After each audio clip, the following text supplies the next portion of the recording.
కాంగ్రెస్ ప్రభుత్వం ఎన్నికల్లో ఇచ్చిన వాగ్దానాలు గ్యారంటీ పథకాలను అమలు చేయడంలో విఫలమైందని బీజేపీ రాష్ట్ర నాయకులు వాసుదేవరావు విమర్శించారు. ఖమ్మం జిల్లా వైరా నియోజకవర్గ కేంద్రంలో బీజేపీ వికసిత భారత్ సంకల్ప సభను ఘనంగా నిర్వహించారు.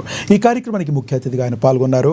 కేంద్రంలో బీజేపీ ప్రభుత్వం ఏర్పడి 11 సంవత్సరాలు పూర్తయిన సందర్భంగా ప్రధాని నరేంద్ర మోడీ నాయకత్వంలో అన్ని సామాజిక వర్గాల ప్రజలకు సంక్షేమ పథకాలు అందే విధంగా కృషి చేశారని అన్నారు. మోడీ సుపరిపాలన ప్రజలందరికీ తెలిసినని కోరారు. అలాగే రాష్ట్రంలో కేంద్రం ఇచ్చే సంక్షేమ పథకాలే పేద ప్రజలకు అందుతున్నాయని, రాష్ట్ర ప్రభుత్వం మాత్రం ఎలాంటి సంక్షేమ పథకాలు ఇవ్వకుండా ప్రజలను మోసం చేస్తుందని విమర్శించారు. మోడీ ప్రవేశపెట్టిన ప్రభుత్వ పథకాలందరికీ ప్రజలందరికీ అందే విధంగా కృషి చేయాలని కార్యకర్తలకు పిలుపునిచ్చారు.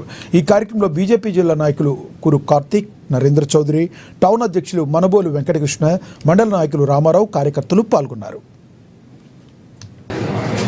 భారతీయ జనతా పార్టీ నరేంద్ర మోడీ గారి నాయకత్వంలో 11 సంవత్సరాలు సుపరిపాలనని పూర్తి చేసుకున్న సందర్భంగా ఈ యొక్క పరిపాలన గురించి, చేసిన సేవ గురించి ప్రజలందరికీ కూడా ధన్యవాదాలు తెలుపుతూ చేసిన సేవని, చేసిన పరిపాలన, సుపరిపాలనని చెప్పాలన్న ఉద్దేశంతో దేశమంతా కూడా ప్రతి మండలంలో, ప్రతి అసెంబ్లీలో, ప్రతి జిల్లాలో కూడా పెద్ద ఎత్తున కార్యక్రమాలు చేస్తున్నాం. దీనికి పెద్ద ఎత్తున ప్రజలు కూడా స్పందిస్తూ ఈ ఫలాలు అందించినందుకు భారతీయ జనతా పార్టీకి, నరేంద్ర మోదీ గారికి ధన్యవాదాలు తెలియజేస్తూ చూపిస్తూ మరి వచ్చే ఎన్నికలలో ఖచ్చితంగా ఈ రాష్ట్రంలో కూడా నరేంద్ర మోదీ గారు